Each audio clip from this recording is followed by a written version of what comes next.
Last week in Michigan politics, severe weather pounding much of the state as the governor declares states of emergency in nearly half of Michigan's counties. What the state is doing to offer relief. Plus, one possible change that could have big impacts for Michigan utility customers. Details on the idea that could lead to fewer rate hikes from some of the state's major utilities. And a major update on a proposal that would pave the way for a new data center near Grand Rapids, as data centers continue to be a major debate and lawmakers seek another perspective. I'm Josh Alburtus, and this is your 13 on your side rundown.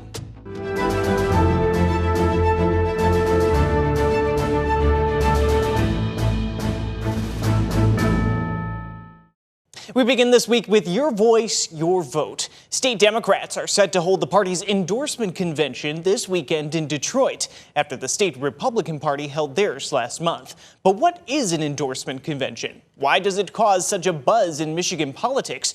And what makes this such a big first step on the road to the midterms? 13 on your side explains. The Motor City will be in the driver's seat of Michigan politics this weekend. It's for the state Democratic Party's endorsement convention happening Sunday. The Michigan Republican Party had theirs in Novi late last month. Through delegates, the parties give their official backing to candidates for Secretary of State, Attorney General, Michigan Supreme Court, and multiple educational seats. It's a big first step in essentially shaping the field for many statewide offices where not all Michigan voters will have the chance to choose party nominees directly through a primary. Earlier this year, we told you about the layered process through which certain nominees are chosen. Here's how that works. The candidates that major parties put on the November ballot for offices like Secretary of State, Attorney General, and State Supreme Court are made by delegates to each party's nominating convention later this year. One of 6 states that does not have primary elections mandated for every statewide elective office. Delegates to that nominating convention are chosen by what are called precinct delegates at county conventions. In the party primary in August, you vote at the way down at the bottom of the ballot. You select a precinct delegate to represent you at the local county party convention, and those people elect delegates to go to larger conventions. Now, these early endorsement conventions, like the one happening this weekend, are essentially a beginning or precursor to that whole process. Early endorsement conventions allow parties to essentially rally around a single or set number of candidates, which can give them major advantages and avoid months of heavy infighting that could damage the candidate or candidates that do get nominated later this year. Again, only certain party nominees are chosen that way. All statewide voters will still have the chance to choose party nominees for governor and U.S. Senate as part of the state's primary on August 4th. A new poll out this week gave some of the latest insight into where some of the big races in Michigan now stand. While Secretary of State Jocelyn Benson and former Congressman Mike Rogers have appeared to have commanding leads over the Democratic primary for governor and Republican primary for U.S. Senate, respectively, the polls showed tight races in some other key contests. In the Democratic primary for the state's open U.S. Senate seat, former Wayne County health official Dr. Abdul El-Sayed and State Senator Mallory McMorrow were just about tied for first place amongst respondents, with Congresswoman Haley Stevens trailing by about 10 points. A large share was still undecided. And in the Republican primary for governor, businessman Perry Johnson taking a slight lead in the field of multiple candidates, though his lead over Congressman John James, who came in second in this poll, was within the margin of error. And West Michigan continues to be a key region in the race for multiple statewide offices. This week, another candidate for governor traveled to our area, and 13 on your side sat down with Republican candidate and Congressman John James, who entered the race about a year ago. But as the field has gotten more and more crowded, and as we get closer to the August primary election, this race does appear to be heating up fast. John James may be a name many Michiganders have heard before. I'm excited to continue to earn people's support, and as a result of all the efforts of folks that have put in for years and years and years, we are now in a position to turn our state around. The now two-term congressman has run for multiple offices over the past decade against Democrats Debbie Stabenow and Gary Peters for seats in the Senate.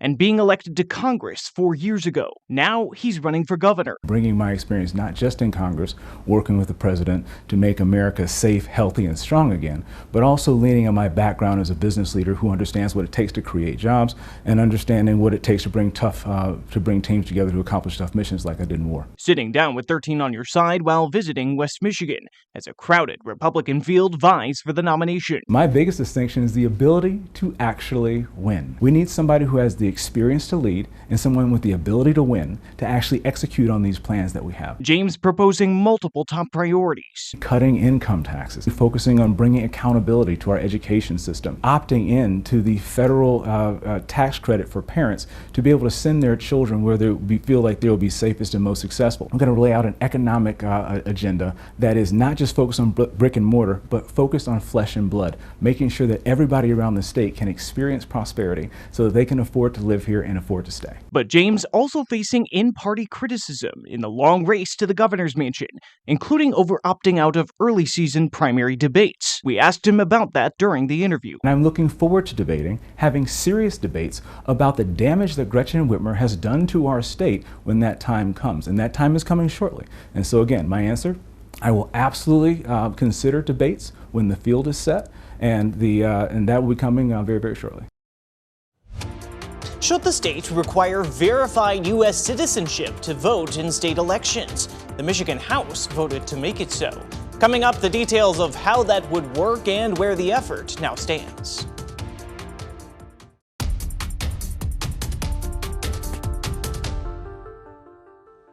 At the state capitol, fewer rate hikes from some of the state's major utilities could be on the way. Lawmakers are considering a bill that would make utilities wait longer before requesting new rate hikes. Right now, utilities are able to fully apply for a new rate hike once per year. And because rate cases take months, that's how you get what we saw with Consumers Energy a few weeks ago. Their last rate increase request was approved, and they announced 1 week later they intended to file another one this summer.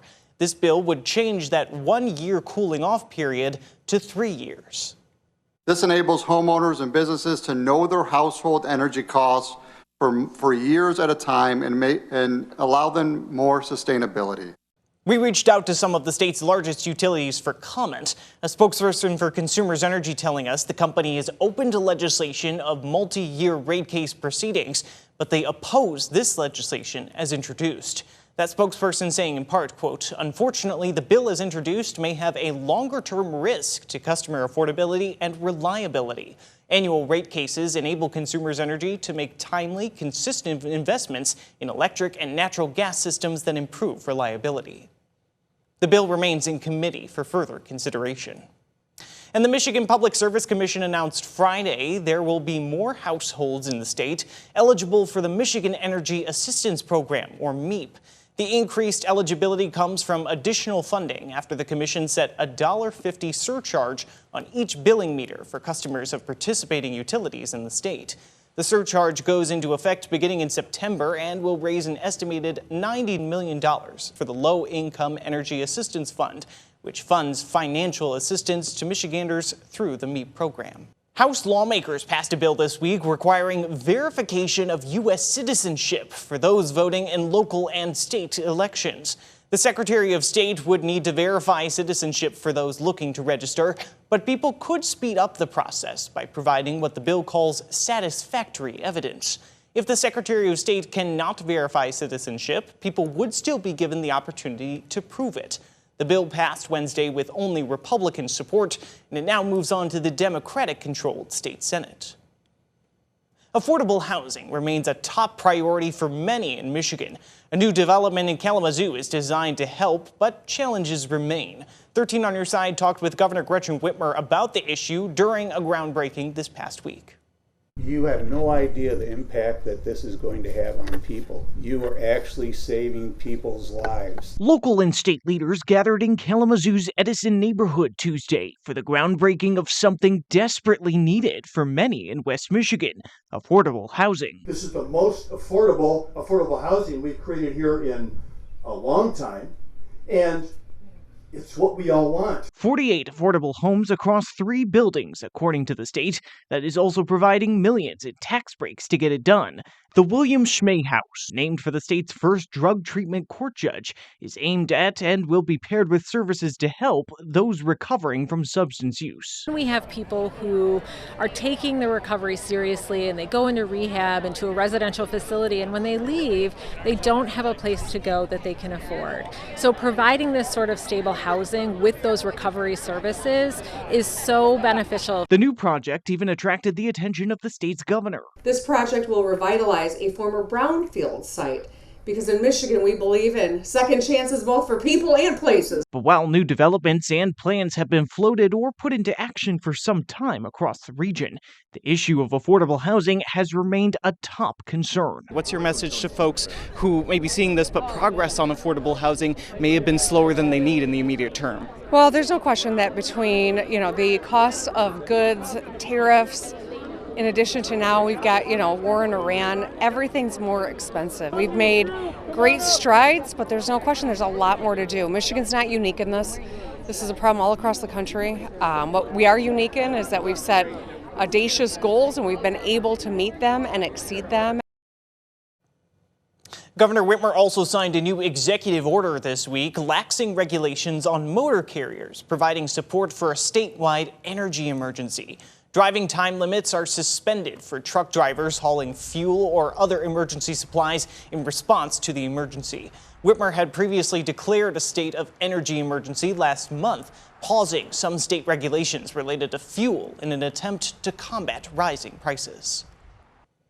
And the governor also declaring a state of emergency in 33 counties as heavy rains and snowmelt have caused rising water levels in dozens of communities across Michigan. Whitmer declared a state of emergency for Sheboygan County on April 10th due to rising water levels at the Sheboygan Lock and Dam complex. On April 15th, Whitmer declared a state of emergency in 32 other counties across the state in response to severe weather-related impacts from rising water levels, flooding, straight-line winds, and tornadoes. The declarations will unlock additional resources for the counties to be used in recovery efforts from the severe weather impacts.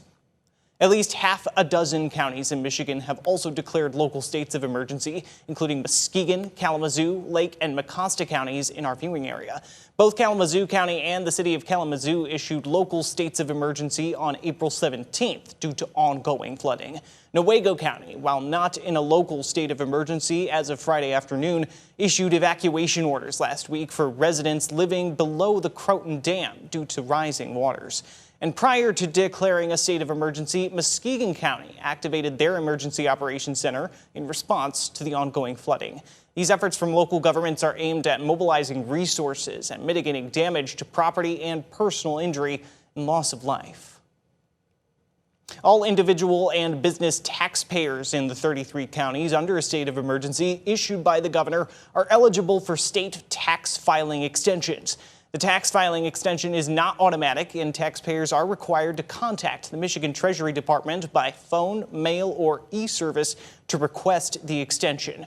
The relief from the Treasury is provided through filing and payment extensions to applicable state tax deadlines due on or before April 30th. The extensions do not apply to any deadlines due after April 30th or to any federal or city income tax deadlines. A public hearing this week attracted a lot of people in one West Michigan community this week over a big local topic. What local officials decided to do on potential rezoning for a new data center. That's next.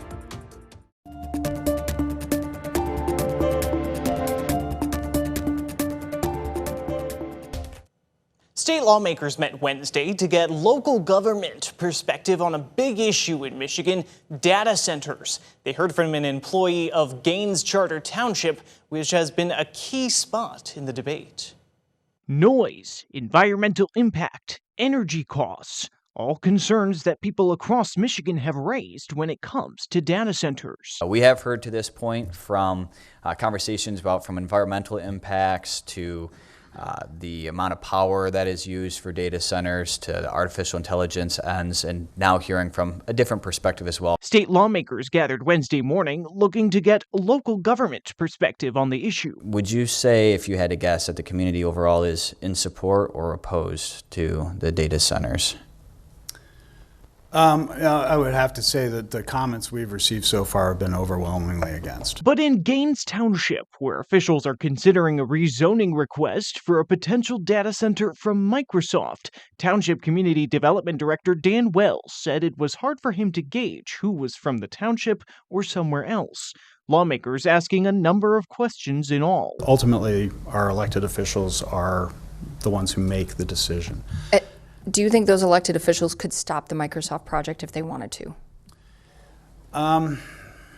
Yes. Okay, you don't need to. I just want to make sure, because since local control to me is my biggest issue on that. Those on the subcommittee included Representative Dylan Wagilla, one of those who proposed a state pause in new data center projects. What we're learning from the people as these come to communities is people want us to take a pause. They want regulations. I would advise that when you're looking at data centers in the broad sense, that context is really important. I've seen some of the legislation, some of the bills that are proposed about a moratorium on data centers.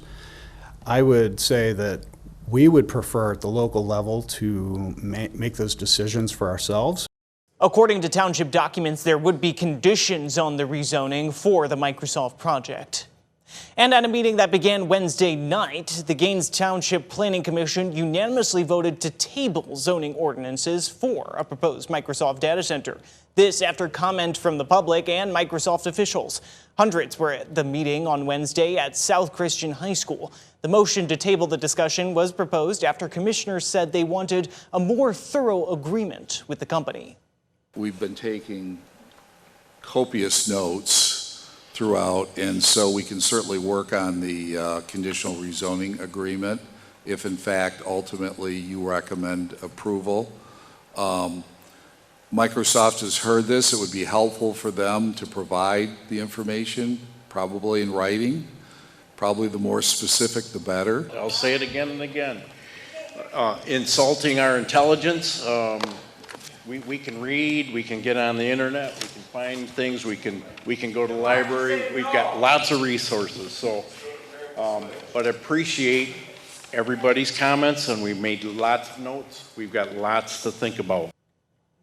The rezoning request had included conditions, as we said, addressing issues like energy costs, noise levels, and water usage.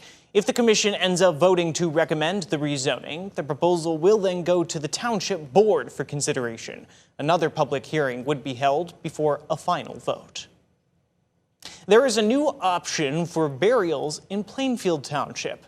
The board approved a resolution allowing green burials in specific parts of the township cemetery. According to the Green Burial Council, green burials place a body directly into the ground with biodegradable materials. One board member says it will offer a low-cost alternative to traditional funerals. There's a lot of people that understand the high costs of funerals and burials and all this, and I think this would really help a lot of people out. We do have a few areas that can be incorporated for green burial without causing problems for the rest of the cemetery or running into problems with adjacent plots that have already been sold. Nearly 100 plots have been set aside for green burials pending inspections. A popular statewide childcare program is hoping to expand in West Michigan. After the break, how proponents of the program are hoping to get others to join them. Affordable childcare remains a top issue for many families in Michigan, with some parents needing to make decisions about leaving work because the cost of childcare. And that decision is putting a strain on employers trying to fill open positions. But the state is looking to expand a program that has seen success. 13 on Your Side went to a luncheon in Grand Rapids this week where organizers discussed the program called Michigan TriShare. West Michigan Works held that event discussing possible solutions to expanding accessible childcare programs to working families. And the TriShare program was one of those solutions discussed. In the program, childcare costs are shared between the employer, employee, and state. It's a shared program. So we partner with Michigan TriShare. How the program is structured is that the employee is responsible for a third of the cost of daycare. The employer picks up a third of the cost, and then the state of Michigan picks up the final third of the cost for TriShare. So really kind of shares this cost sharing model between those three entities. And really makes it affordable for all parties. I was a stay-at-home mom because childcare was too expensive for me. I got priced out of the workplace for 11 years. Great time for me and my kids to spend together, but you know, it hits the family budget when somebody has to opt out of working. Right now, 300 employers participate in Michigan TriShare, we're told, with more than 980 enrolled families. West Michigan businesses invited to the luncheon learned how they could participate in the program. The state estimates the program has saved Michigan families around $14 million in child care costs. And that's the rundown for your week in Michigan politics. Be sure to keep up with all the top political stories of the day, both on air and online at 13onyourside.com.